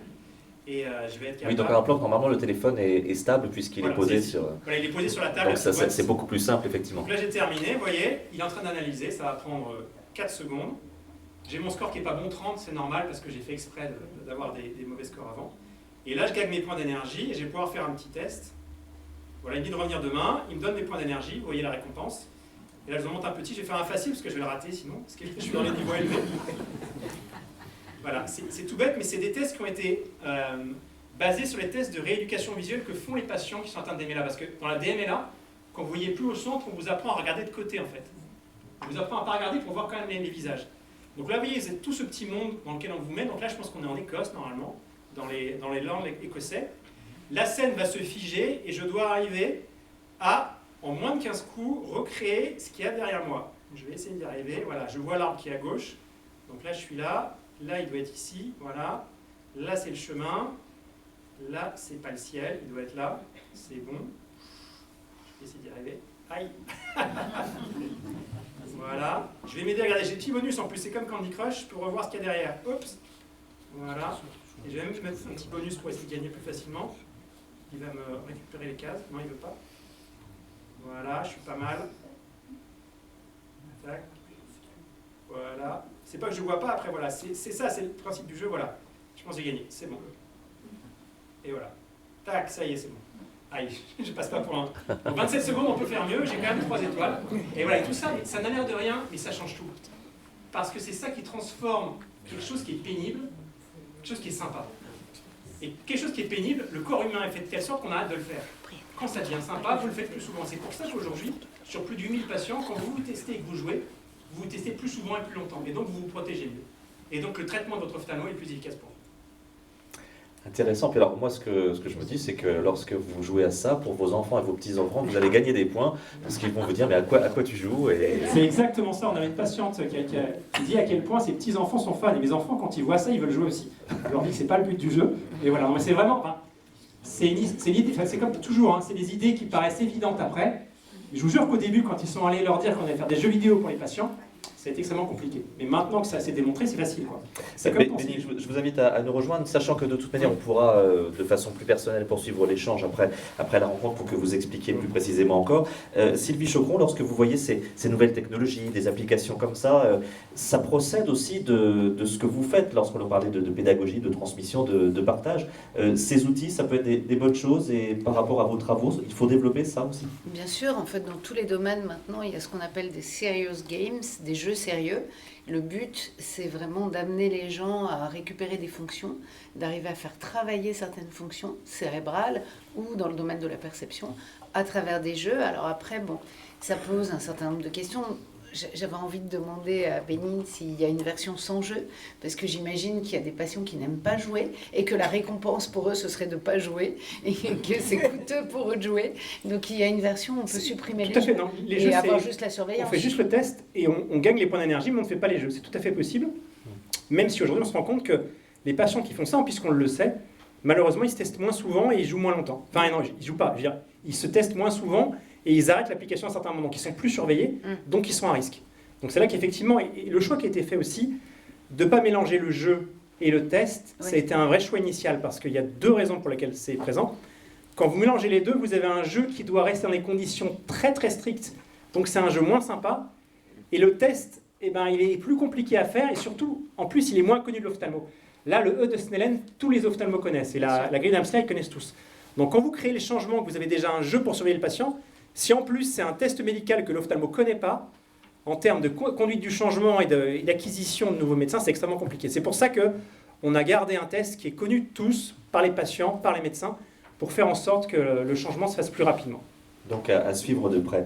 Je veux bien, Sylvie, que nous revenions aussi brièvement, on change de sujet, mais sur l'association que vous avez mise en place, les yeux dans la tête. Elle fonctionne comment, cette association, et quelles sont ses grandes missions? Alors, déjà, les yeux dans la tête, j'imagine que tout le monde comprend. Hein, c'est pour expliquer qu'on voit avec notre cerveau. La deuxième chose, c'est que cette association, elle a été créée par la maman d'une petite fille que j'ai suivie pendant longtemps. Donc, cette petite fille est arrivée à 4 ans et elle avait un gros trouble visuel, mais qui n'avait jamais été diagnostiqué. Et elle ne parlait pas, elle avait été diagnostiquée autiste, avec tous les 10 possibles. Et puis finalement, on a retrouvé qu'elle avait eu une lésion cérébrale, qu'elle avait un problème neurovisuel. On l'a rééduquée et 18 ans après, elle a eu son bac. Donc, et 18 ans après, la maman est revenue en disant « Bon, maintenant, il va falloir faire quelque chose. Et on va créer cette association pour aider le plus grand nombre de familles et d'enfants. » Et donc, cette association, elle fonctionne essentiellement avec des bénévoles. On a un tout petit budget de fonctionnement et elle ne fonctionne que grâce à des dons, d'accord, pour l'instant. Donc on a des mécènes comme la Société Générale ou des entreprises, mais qui sont des petits mécènes et tout le reste du fonctionnement vient de dons privés. Et le but de cette association, c'est vraiment d'améliorer l'information. C'est pour ça que moi, je me déplace beaucoup pour expliquer la formation des cliniciens, mais aussi des enseignants, puisqu'il y a plein d'enseignants qui ont dans leur classe des enfants qui ont des troubles neurovisuels et qui considèrent que ces enfants sont des cancres ou ne sont pas aussi intelligents que les autres ou ont des troubles 10 ou quoi que ce soit. Donc, former aussi les enseignants. Et puis, améliorer évidemment le dépistage et la prise en charge, puisque je vous l'ai dit, le nerf de la guerre, c'est de dépister ces enfants, puisqu'on peut les rééduquer. Et donc, du coup, nous, on essaie de former le plus grand nombre de cliniciens au dépistage. On se déplace aussi sur site, dans des écoles ou dans des centres où il y a des enfants qui sont suivis pour faire du dépistage dans l'institution, pour ensuite conseiller les cliniciens pour pouvoir mettre en place la prise en charge. Et puis, le gros de notre activité, c'est aussi la guidance parentale, puisque, en fait, la vision, c'est comme le langage. On n'emmène pas un enfant chez l'orthophoniste pour qu'il apprenne à parler. Et on n'emmène pas un enfant chez une orthoptiste ou un clinicien pour qu'il apprenne à voir. C'est les stimulations du milieu. Donc quand un enfant a des problèmes, il faut guider les parents pour qu'ils puissent le stimuler de manière adaptée pour que cet enfant puisse apprendre à voir. Donc on fait beaucoup de guidance parentale et évidemment de consultation. Si on veut en savoir plus sur l'association, j'imagine Il qu'il y a y a un un site, bien site, sûr. vous avez uniquement à taper Association Les Yeux dans la Tête et vous allez arriver. Le site c'est très simple, c'est www.lesyeuxdanslatête.org. Profitons de ces dernières minutes d'échange pour parler de votre actualité. Donc ce livre aux éditions Presse de la Cité, Dans le cerveau 2, point de suspension, puisque je le rappelle, je l'ai dit en préambule, mais en 2020, il y avait eu dans le cerveau d'Anna, où là vous preniez une jeune femme lambda et puis vous nous expliquiez à chaque heure de la journée et de la nuit ce qui se passait dans son cerveau. Là la démarche est différente, puisque vous avez sollicité 26 personnalités. Il y a un sportif, à savoir Edgar Gros-Piron, il y a un parfumeur, il y a un célèbre musicien. Vous avez cherché à savoir ce qui se passait dans leur cerveau pour qu'ils aient ces capacités, ces compétences cognitives. C'est quoi finalement le point de départ de ce livre ? En fait, l'idée, elle était double. L'idée, c'était d'abord d'expliquer à tout le monde ce qui peut se passer dans un cerveau particulier et découvrir ce qui se passe dans le cerveau d'un astronaute, ce qui se passe dans le cerveau d'un parfumeur, comment est-ce qu'il se représente les odeurs. Et puis, j'avais envie de mettre en relation l'expérience d'un individu avec, comme je l'ai dit en préambule, ce que les neurosciences savent de ça. Et les neurosciences ont une finesse bien moins riche que chaque individu qui peut raconter ce qui se passe dans son cerveau. Ça, c'était la première raison. Et la deuxième raison, c'était que j'avais envie que des gens lisent le livre et se disent « c'est incroyable, moi aussi, je fonctionne comme ça alors que je ne suis pas du tout astronaute », ou à l'inverse se disent « mais c'est incroyable qu'il y ait des gens qui fassent ça avec leur cerveau ». Et moi, j'ai été bercée par un livre qui s'appelle « L'homme qui prenait sa femme pour un chapeau », qui est un livre où Oliver Sacks, qui est un neurologue américain, essayait de comprendre ce qui se passait dans le cerveau de ses patients. Et là, ce que j'ai eu envie de faire, c'est d'essayer de comprendre ce qui se passe dans le cerveau de chacun. Et donc, j'aurais pu rentrer dans chaque cerveau. J'ai choisi des cerveaux particuliers, une cuisinière, un parfumeur, un musicien, parce que j'avais une curiosité par rapport à une fonction particulière. Mais il y a aussi le cerveau d'un optimiste, le cerveau d'une hypersensible, le cerveau d'un monsieur qui a été caché pendant la guerre. Et donc, c'est ce qui se passe dans le cerveau de quelqu'un qui est résilient. Et donc voilà, il y avait tous ces sujets qui me fascinaient. Et comment s'est déroulée l'écriture du livre ? Ce sont des entretiens finalement que vous avez fait avec toutes ces personnes ? Donc j'ai eu des entretiens avec toutes ces personnes qui étaient très généreuses et qui avaient vraiment envie de m'expliquer comment fonctionnait leur cerveau. Et charge à moi ensuite de lier leur histoire personnelle avec ce que les neurosciences ont à nous dire, puisque moi je suis un chercheur et donc j'ai besoin d'aller documenter, d'expliquer, de vérifier. Donc ça se lit en même temps comme un roman, mais il y a dedans des connaissances scientifiques pour ceux qui ont envie de comprendre comment ça marche. Alors oui, vous le précisez, c'est un ouvrage de vulgarisation, ça s'adresse à tout le monde. Et ce que vous expliquez, ce qui est intéressant, c'est que chacun pourra se sentir concerné. Lors de ces échanges, non seulement ils vous ont raconté leur histoire, mais est-ce que par les éléments scientifiques que vous leur avez amenés, ils ont pu aussi se découvrir différemment, ces différents personnages ? Alors vous avez tout à fait raison. En fait, ce qui s'est passé, c'est qu'à chaque entretien, à la fin de l'entretien, chaque personne, sans exception, m'a dit « mais c'est incroyable » parce qu'en fait, ces 20-30 dernières années, on a été bercé par la psychanalyse, par la psychologie, et moi la première, mais finalement, les gens ont très peu appris à essayer de comprendre comment fonctionne leur cerveau.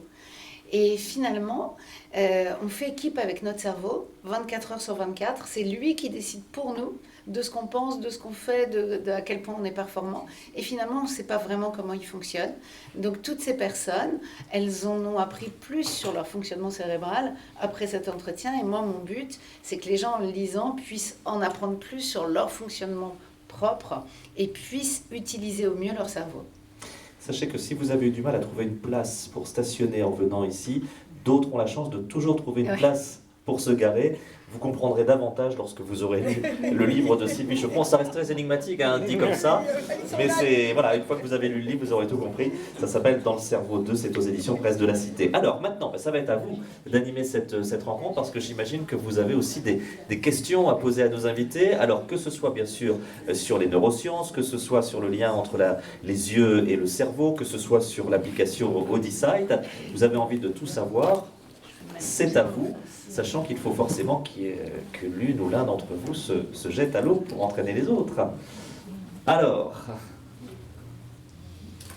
Monsieur. La diplopie, quelle est la relation de la diplopie avec le cerveau? Alors ça, c'est peut-être une question pour vous. Ouais, je pense que c'est pour tous les deux, mais alors déjà j'explique ce que c'est pour les gens qui ne savent pas ce que c'est. Donc la diplopie, c'est quand au lieu d'avoir une image, l'image de vos deux yeux fusionne et ne vous en donne qu'une à voir, en fait vous en voyez deux. Et on a deux images devant les yeux, donc c'est comme si un peu la scène se dédoublait, vous voyez, comme un écho en fait, mais visuel. Donc on ne voit pas complètement net, on voit dédoubler la scène devant nous.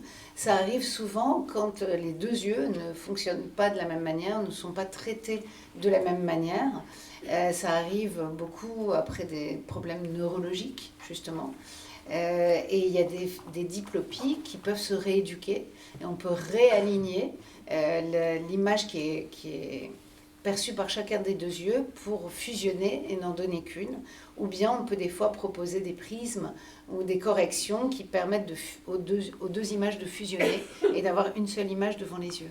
Mais quand on arrive au stade ultime des prismes... Vous voulez dire quelle est la solution après? Voilà.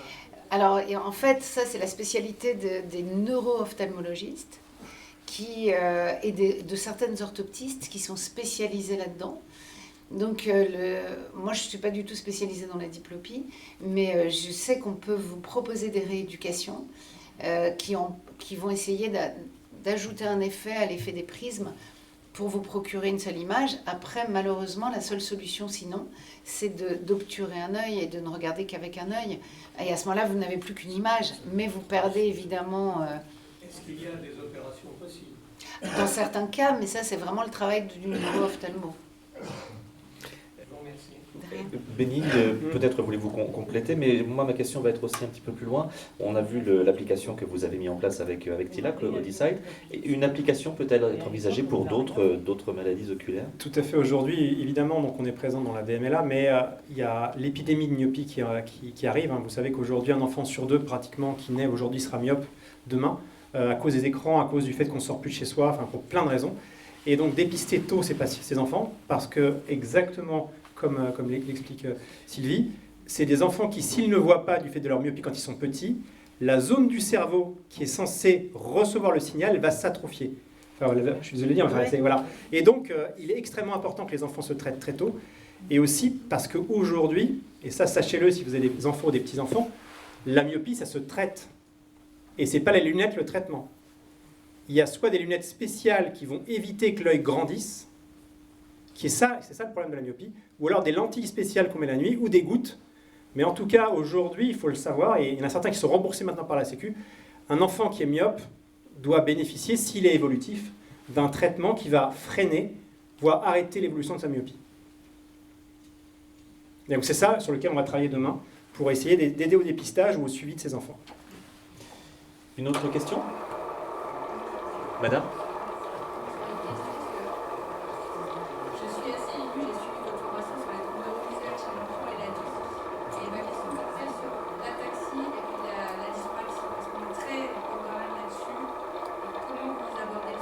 Mais alors peut-être que c'est un peu technique et que ce serait mieux que je vous réponde après, qu'on prenne un petit moment, parce que sinon il va falloir que j'explique les troubles. Donc du coup, je vous répondrai après avec plaisir. Alors, ceci dit, juste en quelques mots, oui, bien sûr. On peut expliquer ce Alors que en sont fait, je peux quand même expliquer de manière générale et expliquer pourquoi madame me pose la question. Donc la dyspraxie, c'est une forme de maladresse gestuelle. Donc vous entendez beaucoup d'enfants actuellement qui sont diagnostiqués avec une dyspraxie. Ce sont des enfants qui vont avoir du mal à faire leur lacet, qui vont avoir du mal à s'habiller, qui vont être gênés en géométrie, dans toutes les tâches qui nécessitent la vision et le geste. Et puis à côté de ça, il y a un trouble qui est plus visuel, qu'on appelle l'ataxie visiomotrice, où là, quand vous regardez et que vous devez ensuite faire un geste, vous avez tout simplement une difficulté à coordonner la vision et le geste. Et donc la question de madame, c'est la différence entre les deux. Et effectivement, on essaye aujourd'hui de pouvoir proposer un diagnostic différentiel. Et on se rend compte que beaucoup d'enfants qui sont diagnostiqués avec une maladresse ont en réalité une difficulté à coordonner leur vision et leur geste. Et que ce problème est d'origine neurovisuelle, justement. Et donc du coup, chez tous les enfants chez qui on fait un diagnostic de dyslexie, de dysorthographie, de dysgraphie, de dyspraxie, donc tous ces 10, on devrait avant vérifier la fonction visuelle, vérifier qu'il n'y a pas de trouble neurovisuel pour pouvoir être sûr que leur gène n'est pas dû justement à ces régions cérébrales qui voient. Donc on milite beaucoup aujourd'hui et on a réussi en partie à obtenir que tous les enfants qui sont soit nés dans un contexte à risque, soit qui présentent des difficultés à l'école, puissent bénéficier d'un dépistage des troubles neurovisuels pour qu'on puisse être sûr que leur problème ne vient pas de ce type de difficulté. Vous pourrez donc compléter après toutes les deux. Je crois que monsieur, vous aviez une question également à côté. Je veux juste poser une question sur que pensez-vous le développement de l'image dans notre société, les conséquences sur nos fonctionnements, sur les fonctionnements de la société d'une façon générale. Alors ça, c'est peut-être une question à laquelle vous pourrez répondre l'un et l'autre, parce que vous n'avez peut-être pas la même vision des choses. On commence avec vous, Béni. Non, effectivement, aujourd'hui, et c'est pour ça que c'est si important, l'image et la transmission de l'image a pris une place extrêmement importante aujourd'hui, et l'incapacité à s'approprier l'image est extrêmement... ça rend la vie beaucoup plus compliquée qu'avant, où le rapport à l'image était moins présent. Aujourd'hui, on s'appelle en vidéo, on se voit, on est constamment stimulé visuellement, et donc cette incapacité à traiter le signal visuel ou à pouvoir le capter est effectivement une perte de qualité de vie extrêmement importante. D'où l'importance, effectivement, d'agir sur tout le spectre, de l'avant de l'œil jusqu'à l'arrière, pour pouvoir justement garder aux patients cette implication dans la société, parce que derrière, on est très vite exclu, en fait, quand on n'y a plus accès. Vous, Sylvie, votre réponse à cette question sur l'omniprésence de l'image? Je suis d'accord sur l'omniprésence de l'image. Je dirais que ça induit des soucis aussi, hein, parce qu'on est quelque part, si on est inondé d'informations visuelles, on ne voit plus, on ne peut plus voir, parce que autant notre vision n'a pas de capacité limitée, autant notre attention a une capacité limitée. Et donc, du coup, on ne peut pas faire attention visuellement à tout ce qu'on nous présente. C'est impossible. Et puis, je dirais que la problématique aussi qui est sous-jacente, c'est le problème de l'image de soi. Et on sait aujourd'hui que les réseaux sociaux, pour ne pas les nommer, génèrent énormément de troubles anxieux et dépressifs, en particulier chez les jeunes femmes, qui vont en permanence être obsédées par leur image et comparer leur image avec celle des autres.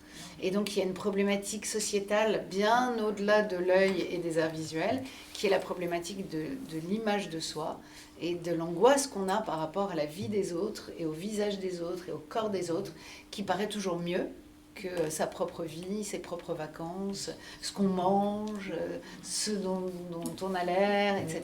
Et il y a eu une étude aux États-Unis qui a montré que chez des jeunes adultes, qui sont quand même les plus exposés, si on réduit de 10 minutes par jour Facebook, Snapchat et Instagram, qui sont les 3 grands réseaux, on va diminuer de manière significative les signes d'anxiété et de dépression. Donc du coup, votre question, elle ouvre sur des questions beaucoup plus larges. Une autre question, madame? Je reviens sur la dyspraxie et vous disiez qu'un enfant qui était diagnostiqué, enfin oui, il fallait voir... Il faut absolument vérifier sa vision de l'œil au cerveau. Oui, sa vision, non mais vous disiez que j'avais les enfants à risque. Qu'est-ce que vous avez... Les enfants qui sont à risque, c'est les enfants qui sont nés dans un contexte de vulnérabilité, prématurité, retard de croissance intra-utérine, donc petit poids de naissance, AVC néonatal, cordon autour du cou, accouchement très long, toutes les situations où le cœur se ralentit, parce que les régions cérébrales visuelles sont celles qui consomment le plus d'oxygène à la naissance et sont celles qui sont irriguées en premier. Donc dès qu'un bébé a un souci autour de la naissance, juste avant, au moment de la naissance ou après, ce sont les régions cérébrales visuelles qui souffrent. Et c'est pour ça qu'on a tellement de troubles neurovisuels. Et donc ce qu'on pense aujourd'hui, c'est que ces troubles neurovisuels sont des marqueurs qu'il s'est passé quelque chose au niveau neurologique chez l'enfant. Et si on ne prend pas en charge ces troubles neurovisuels, c'est la porte ouverte vers des troubles des apprentissages, vers les 10, tous les 10, ou vers des troubles du spectre autistique. Donc c'est pour ça que c'est important de les dépister et de les prendre en charge, parce que non seulement on va éviter à des enfants d'avoir un mauvais diagnostic, mais on va peut-être éviter même l'apparition de troubles pour apprendre, parce qu'apprendre avec la moitié d'un champ visuel, c'est quand même pas comme apprendre avec tout son champ visuel. Et donc il y a des tas d'enfants dyspraxiques qui se promènent dans la nature et qui ont ces troubles neurovisuels dont j'ai parlé. Il y en a énormément. C'est la grande majorité des enfants qui sont diagnostiqués avec des dyspraxies ou des dyslexies ou des dysorthographies. Ou des dysgraphies. C'est pour ça que j'ai dit, dès qu'il y a une suspicion de trouble neurovisuel, vous pouvez contacter l'association Les Yeux dans la Tête, qui va donner les coordonnées des cliniciens dans la région dans laquelle l'enfant est, pour qu'il soit vu le plus rapidement possible. J'avais cru voir une madame, oui. Celle sur l'application, je voulais savoir si on pouvait imaginer, avec l'application, en fait, de générer un protocole d'injection qui soit en lien avec le... C'est une excellente question. Alors je veux bien que vous la répétiez pour que... Alors la question que posait, j'allais dire la patiente, que vous posiez madame, c'est de savoir si l'application permet ou pas de changer le protocole d'injection. Alors je vais faire un très très court truc. Je vous expliquais que ça servait à enlever l'eau dans la rétine, d'accord, qui est celle qui vous empêche de voir. Il y a 2 causes principales, les œdèmes maculaires et la DMLA. Et on dit grossièrement que la DMLA, c'est le feu dans la cave. Donc quand il y a le feu dans la cave, c'est très grave, il faut aller très très vite, c'est les 7 jours dont je vous ai parlé. L'œdème maculaire, c'est l'eau dans la cave, c'est moins grave. Donc, tant que vous avez mis des pieds au-dessus des machines à laver, ils ne sont pas fichus. Donc ce que je veux dire, on a un peu plus de temps. Et on a effectivement un médecin qui est au 15-20, qui travaille dans l'équipe Audisight, pour qui les patients qui ont un œdème maculaire, donc moins pressés, ne sont suivis qu'avec Audisight, et tant que l'application ne bip pas, il ne les revoit plus. Et ça lui a notamment beaucoup servi pendant le Covid, où les patients ne pouvaient pas se déplacer. Il a essayé de suivre ses patients avec Audisight, et il a réussi à le faire, et donc il a continué ensuite, parce que quand le patient peut être suivi aussi bien chez lui qu'au cabinet sans avoir besoin de se déplacer, évidemment, c'est un gain. Et donc aujourd'hui, on essaie de l'étendre, effectivement, et de faire une étude clinique pour regarder dans le cas notamment des diabétiques, qui peuvent avoir un œdème maculaire qui est moins urgent que la DMLA, si on pourrait arriver à les suivre uniquement avec Audisight pour déterminer la date des injections.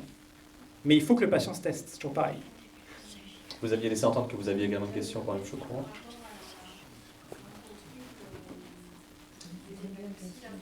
Oui. Je veux bien que vous repreniez la question. Alors, je reprends la question. La question, c'est comment est-ce qu'on restaure le champ visuel chez quelqu'un qui a perdu une partie de son champ visuel. En fait, la technique qu'on utilise, c'est vraiment cette vision non consciente dont je vous ai parlé. Et donc, du coup, ces patients, même s'ils ont la moitié de leur champ visuel aveugle, officiellement, donc consciemment, ils ne perçoivent pas. Mais si vous leur mettez un objet, par exemple, dans leur champ visuel aveugle, et que vous leur dites « est-ce que vous voyez quelque chose ou pas ?», ils vont vous dire non, puisque c'est aveugle. Mais si vous leur dites « maintenant, s'il y avait un objet, où est-ce que vous iriez l'attraper ?», ils vont aller l'attraper dans 7, 8 essais sur 10, donc dans 70% des cas. Et donc cette vision non consciente, elle est toujours là. Donc du coup, pour restaurer la vision, ce qu'on fait, c'est qu'on va proposer des tâches sur ordinateur, et on va avoir par exemple une lettre qui apparaît. La tâche du patient n'est pas de dire quelle lettre c'est, mais sa tâche c'est de dire si c'est un A, un L ou un C. C'est-à-dire qu'on ne lui demande pas vous voyez ou vous ne voyez pas. On lui demande d'aller chercher cette information qui est dans son cerveau, mais dont il n'a pas conscience. Donc on le force à répondre. Et donc du coup, au fur et à mesure de la rééducation, il va devenir de plus en plus performant pour trouver si c'est un A, un L ou un C. Et à partir du moment où il passe un certain cap, il va dire « ah bah oui, je sens qu'il y a une lettre, je crois qu'il y a une lettre, je commence à percevoir qu'il y a une lettre, ah bah oui, je vois une lettre, c'est ça ». Et au moment où on est arrivé à ce stade-là, on a reconstruit la vision, et si on fait passer un champ visuel, on se rend compte que consciemment, maintenant, le patient devient capable de voir. Et ça, c'est possible aussi pour les patients plus âgés qui ont subi des AVC ? Bien sûr, c'est possible pour tout le monde. On a commencé, on a mis au point la technique chez l'adulte, et ensuite on l'a adapté à l'enfant. Et donc on peut apprendre à des bébés à voir en les forçant à voir, en les forçant à attraper, en les forçant à regarder, et on peut réapprendre à des sujets âgés sans limite d'âge à voir. Et donc à la Fondation, donc moi je suis à la fois dans l'association Les Yeux dans la Tête, mais à l'hôpital Fondation Adolphe de Rothschild. Et à la Fondation, on a un essai clinique qui s'appelle Revoir, dans lequel on fait rentrer des patients qui ont perdu la vision à la suite d'un AVC, quel que soit l'âge, et à qui on réapprend à voir. En fait, l'information que vous apportez dans le champ, vous disiez que c'était une vision d'alerte, c'est parce qu'il y a une notion de mouvement, en fait. Ça peut être des stimuli statiques ou dynamiques, qui bougent ou qui sont immobiles. Une dernière question. Quel est le rôle des autres sens pour réapprendre à voir? Est-ce que tous les sens sont liés? Est-ce que justement dans la vision inconsciente les autres sens jouent? Ou bien on sait que parfois la perte de vue est compensée par l'odorat par exemple? C'est une excellente question. Le rôle des sens. C'est une excellente question parce que ce qu'on ne sait pas, c'est que quand le bébé naît, en fait, il naît dans un monde où il ne sait pas ce qui est de la vision, ce qui est de l'audition, ce qui est du toucher. Il est dans un monde qu'on appelle amodal ou supramodal avec toutes les modalités ensemble. Et ce qu'on sait, c'est qu'on peut reconstruire la vision à partir des autres modalités sensorielles. Et donc effectivement, quand on restaure la vision chez ces patients, et en particulier chez les bébés, on va associer un stimulus visuel à un son, à un geste, à éventuellement d'autres modalités du toucher, des connaissances verbales, etc. Et on va reconstruire la vision à partir de tous les autres sens qu'on va ensuite diminuer peu à peu pour ne laisser que la vision. Et votre question, elle est d'autant plus importante que je ne sais pas si vous savez que chez les aveugles, que ce soit des aveugles, donc après une lésion de l'œil, que ce soit des aveugles de naissance ou des gens qui sont devenus aveugles ensuite, dans leur région cérébrale visuelle, ils ont le toucher pour voir, ils ont l'audition pour voir, ils ont tous les autres sens qui viennent suppléer la vision, qui sont logés dans les cortex visuels et qui leur permettent de voir grâce aux autres sens. Et donc effectivement, tous les autres sens peuvent servir à reconstruire la vision et nous on s'en sert beaucoup en rééducation chez les petits. Donc, excellente question. Nous allons faire en sorte de vous laisser un petit moment pour que vous puissiez échanger de façon plus personnelle. Moi, Oui, allez-y. Non, allez-y. J'avais une dernière question à vous poser. Allez-y. Non, allez-y. C'est moi qui dirai ensuite un mot pour le Je voulais juste vous poser une question à tous les deux. Je vais commencer peut-être avec vous, Bénigne. Quelle est la place de la France? Vous parlez tout à l'heure du terme Odyssite, parce qu'en disant qu'on était un petit poussé, que c'était plus facile pour commercialiser. Est-ce que la France est plutôt en avance sur justement ces nouvelles technologies au service de la médecine et notamment des troubles visuels? Ou est-ce qu'on a du chemin à faire pour attraper d'autres pays? Non, alors pour une fois, il faut dire que la France est la plus avancée. Pour tout ce qu'on appelle les articles 51, c'est la sécurité sociale qui permet de tester des nouvelles modalités de prise en charge des patients et qui les finance pour que ça fonctionne. Et on a effectivement des plus gros articles 51 Odyssite aujourd'hui. Et c'est vraiment quelque chose que la France a et que les autres pays n'ont pas. Et en général, effectivement, l'Allemagne et la France sont les deux plus avancés pour financer des outils digitaux au service des patients. Mais aujourd'hui, la France a quand même pris un peu d'avance sur l'Allemagne, je pense. Et les autres pays européens essaient de nous rattraper. Voilà. Et alors, Sylvie, c'est en termes de recherche sur les troubles... que j'ai la même question. Voilà, sur les troubles neurovisuels. Alors, nous, on a beaucoup de chance en France. On est très en avance. Donc moi je fais partie d'un consortium international et nos outils de dépistage, on les a traduits en anglais pour les distribuer, y compris aux États-Unis, y compris au Canada, dans tous les pays, y compris en Australie. Donc on a beaucoup de chance et même si moi je trouve que ça ne va pas assez vite, on est quand même beaucoup plus en avance que dans plein de pays européens ou en Amérique du Nord. Donc, bon, il n'y a pas de mal à se faire du bien, c'était important de le souligner. J'imagine que vous avez appris 1100 choses. Nos invités vont être avec vous pendant encore une petite demi-heure pour que vous puissiez aller échanger avec eux. En tout cas, merci beaucoup, Sylvie Chaucon. Je voulais juste dire un mot. Je voulais vraiment remercier Madame Touret et toutes les personnes autour d'elle qui l'ont aidée à organiser, et Elisabeth, tout le monde, pour avoir organisé cette journée, pour son soutien, pour sa grande bienveillance par rapport à ce qu'on fait, parce que c'est ce qui nous aide vraiment au quotidien. Donc merci beaucoup. Merci à vous, Sylvie. Merci. Madame la Présidente. Allez, on y va. Ils y vont, les garçons. Il est trop lourd pour moi, le chèque. Tellement il est grand. Voilà. Donc merci à tous d'être venus. C'est très drôle, c'est une intuition que j'ai depuis que je suis enseignante. Je n'ai pas le temps, depuis 35 ans. Et grâce à Hélène, elle est où Hélène? Voilà, Hélène a été une de mes collègues, voisine de salle. Et j'ai suivi avec elle il y a 25 ans. Thomas, ça fait 25 ans. Enfin, le cursus du fils d'Hélène. Et on peut dire qu'il a été un des premiers patients de Sylvie, et ça a été un petit miraculé. Et de toute ma vie, je verrai Hélène arriver 6 mois après au lycée me disant oh, « Ce matin, Thomas m'a dit, maman, je te vois en entier. » Eh bien, vous voyez, arriver au Lions Club, bon, ça fait longtemps que j'y suis, évidemment. Mais là, cette année, présidente, ça va être une des dernières années où je vais faire des choses, hein, parce que je suis plus... Voilà. Je voulais refaire quelque chose pour la vue et vraiment pour l'association de Sylvie. Et puis, j'aime tout ce qui est moderne, tout ce qui est le jeu. Et grâce à un ami, j'ai redécouvert dans le Figaro, Odyssey, et j'ai trouvé ça extraordinaire. Et puis j'ai téléphoné, puis on a sympathisé. Voilà. Et on a travaillé 1 an et demi, et vraiment Odyssey qui m'a tout fait. C'est un partenaire sensationnel.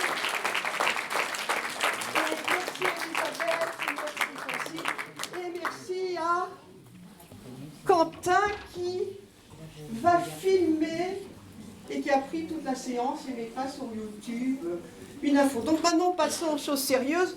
Sylvie, elle n'est pas venue pour repartir les mains vides. Voilà. Donc, ma chère Sylvie, le Lions Club est heureuse de vous remettre un chèque, voilà, pour l'association. Merci beaucoup. Les yeux dans la tête pour aider les familles.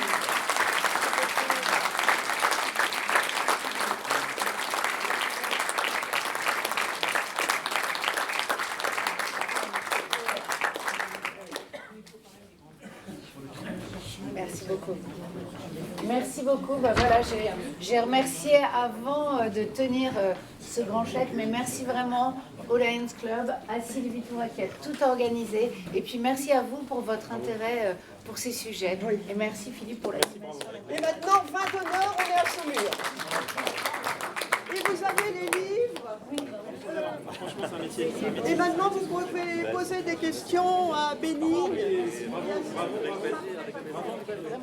Bon, on a fait un bon trio.